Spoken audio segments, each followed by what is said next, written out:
Hi, this is Dr. Distano. Today I want to talk with you about how lifestyle affects pain levels and how by making minor changes to your lifestyle can greatly decrease your level of pain. Now, what's interesting is the same major lifestyle variables that play a role in pain are also the same factors that play a role in illness and disease.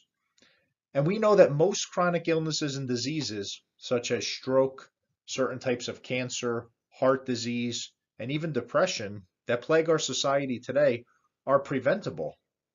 And we now know through the research that there are four main areas in our lifestyle that have a major influence on pain levels.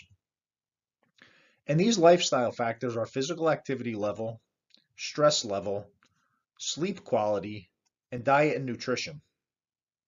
These four areas of lifestyles and lifestyle factors can greatly influence one another for the better or for the worse. For example, if you're highly stressed, that will affect your level of sleep. And stress and sleep can greatly affect your motivation or your ability to perform physical activity. Also, for example, if you have not been sleeping properly or you have poor sleep hygiene, that may make us more susceptible to craving certain foods such as sugary carbohydrates, which all could affect physical activity performance. And again, as I've said, all four of these domains can greatly modulate your levels of pain to influence you to feel more pain or less pain. So let's look at ways that we can improve our daily physical activity levels. And as we've said, physical inactivity is a risk factor for pain and chronic illness and disease. So it really benefits us to look for ways at becoming more active. And contrary to popular belief, you do not need to exercise or increase your activity for 45 to 60 minutes straight. You could do small increments throughout the day, and that adds up and that does mean something. And you can get benefit from doing small increments per day. So, really, no one could say they don't have the time because it's just a matter of looking for movement opportunities throughout the day to see the benefits at the end of the day, week, month, or year. And those movement opportunities could be in the form of micro breaks, which are part of our self-help program and our blueprint to pain relief, where you get up and do something different every 30 minutes, or performing one or all of the exercise from your customized home exercise program that we provide you. Other suggestions include using an app or a pedometer to track the amount of steps you're getting per day, and we recommend a minimum of 12,000 steps per day. Also, take the stairs instead of the elevator. Walk all aisles of the grocery stores instead of just going in and getting what you need if time allows you. Park farther away in a parking lot. Don't just park in the first spot that's closest to the door. Go for a walk at lunch, even if that's just around the office or as far as your time allows you. Or just go into the stairwell at home, work, and just walk up and down the stairs. Now, the National Institute for Health actually has minimum requirements, weekly minimum requirements for physical activity and exercise. And as we're going to go over, you could see very clearly why most of us are not meeting these minimum weekly requirements because they are pretty high standard. So for aerobic activity, and that could be walking, jogging, or swimming, or any other cardiovascular type activity, 150 minutes of moderate aerobic activity. And what moderate aerobic activity is defined as, you're able to engage in the activity and hold a conversation, but you're breathing heavy. Or 75 minutes of vigorous aerobic activity. Now, vigorous is defined as you're able to engage in the activity, you're not able to have a conversation. Or any combination of moderate and vigorous activity. Again, this is per week. So as you can see, the standard is pretty high of what the National Institute for Health is recommending the amount of activity for aerobics that we engage in per week. They also recommend strength training all major muscle groups, so your pecs, your legs, your back, etc., 2 times per week, at least one set of 12 to 15 reps. Now, many of us don't strength train at all. So we could see how we're not hitting the target at all on that aspect. And they also recommend some sort of balance and flexibility training 2 times a week, whether that's yoga or stretching or Pilates, etc. So the three major groups are listed above here, and we need to seek as best as we can to hit the targets of these if we want optimal health and optimal pain management. So the next domain that we're going to talk about is stress management. Now, stress is not just something that's mental, but it's also physical. Stress affects not only our thinking and our cognition, but it also has an effect on the body. You may notice when you're stressed, your heart rate increases, your blood pressure goes up. You may even notice that you change the way you breathe, or breathing gets more shallow. And definitely because of the chemicals that are released, our muscles get more tense. And again, because of the chemicals that are released when we're stressed, it can greatly affect our pain levels and actually make us feel more pain. So learning stress management techniques will not only help manage stressful thoughts or feelings, but will significantly help to decrease pain levels. And what we recommend for our patients are belly breathing, or what's also known as diaphragm breathing, because it helps to flip the switch on our stress system, our sympathetic nervous system, or what you may know as our fight or flight system, and actually changes the chemistry in our body. And we really like that technique, and we really encourage patients to master that technique because it can be performed anywhere, anytime. And the better we get at it, the more efficient we are, the better it will work in stressful times or during a painful episode. Like we said, other lifestyle improvements like exercise and improving sleep greatly improve our ability to deal with stress on a daily basis.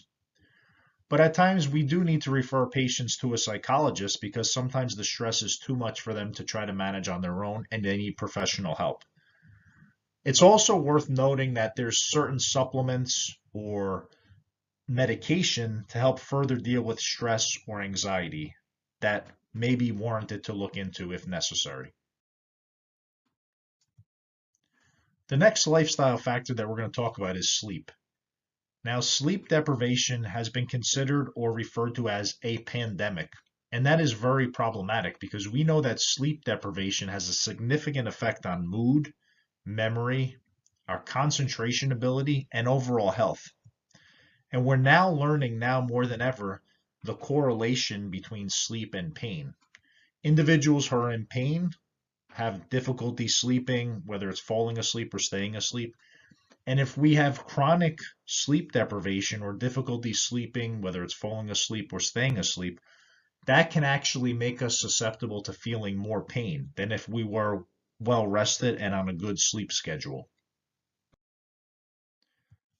So let's look at some ways that we can improve our sleep quality or sleep hygiene. Now, there are literally hundreds of ways that are recommended to try to improve sleep, but I want to highlight what I feel is the most practical and beneficial. And the first is simply light management. We want to avoid blue light stimulation, which is the kind of stimulation that comes from bright fluorescent lights, our laptops or phones. And if we think about it, many of us are on our phones right up until the minute that we put them on the nightstand and go to bed. And blue light stimulation actually interferes with the release of melatonin, an important hormone that is responsible for triggering the sleep cycle. Other tips are make your room completely black. We could use blackout curtains so no light gets in, because again, light interferes with the sleep cycles. If you are going to use laptops or phones at night, make sure you're using the night settings or the warm light settings on those devices. You may even want to consider using special glasses to block out the blue light. Even when you're in your bathroom brushing your teeth, a lot of us have really, really bright lights, and we could consider using light inhibiting glasses while we're brushing the teeth just as in preparation to start to wind down. That's very effective and very easy to implement. Another thing is you don't want to keep your room temperature too hot because as we get ready to fall asleep and the sleep cycle begins, our body temperature actually drops because we're not as metabolically active when we're sleeping. So if we're in a hot environment, that can actually increase metabolic activity and interfere with sleep. which is the same reason you want to avoid hot showers. Even though hot showers can be relaxing, it actually triggers metabolic activity, which is counterproductive of what happens to our body when we're getting ready to sleep. We definitely want to limit the amount of alcohol to no more than one drink when we are getting ready to sleep. Many people think that if they have a few drinks, that actually helps them sleep. And that may help you fall asleep quick, but alcohol, more than one drink, definitely affects the healing sleep, the REM sleep that we need. We also want to limit caffeine after 12 p.m. because caffeine has a long half-life. And what that means is, let's say we take in 100 milligrams of caffeine. That 7 to 8 hours later, there's still 50 milligrams of caffeine in the bloodstream. So if you're taking caffeine in a cup of coffee that has maybe 200 grams of caffeine or milligrams of caffeine at 5 o'clock, well, 7, 8 hours later, that you still have 100 milligrams of caffeine in your bloodstream. So try to limit caffeine to early in the morning because of the long half-life. Try to avoid daytime napping or keep the naps to around 20 minutes because any longer you can feel groggy and it can interfere with your sleep cycle.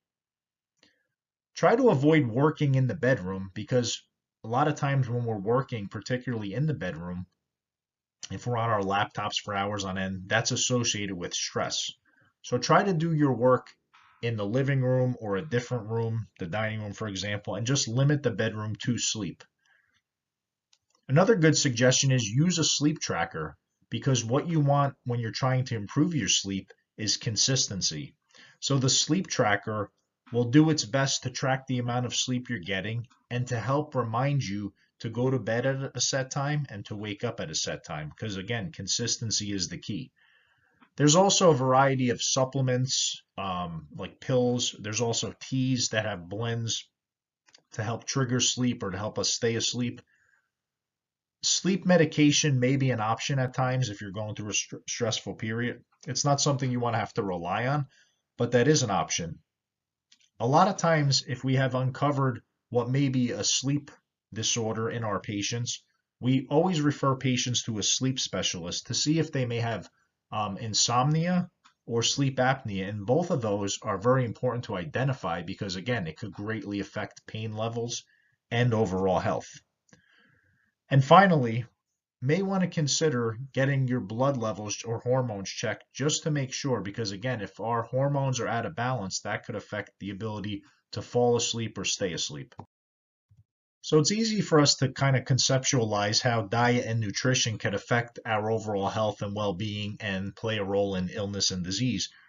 But what we may not know is that pain could potentially have an influence on your pain levels.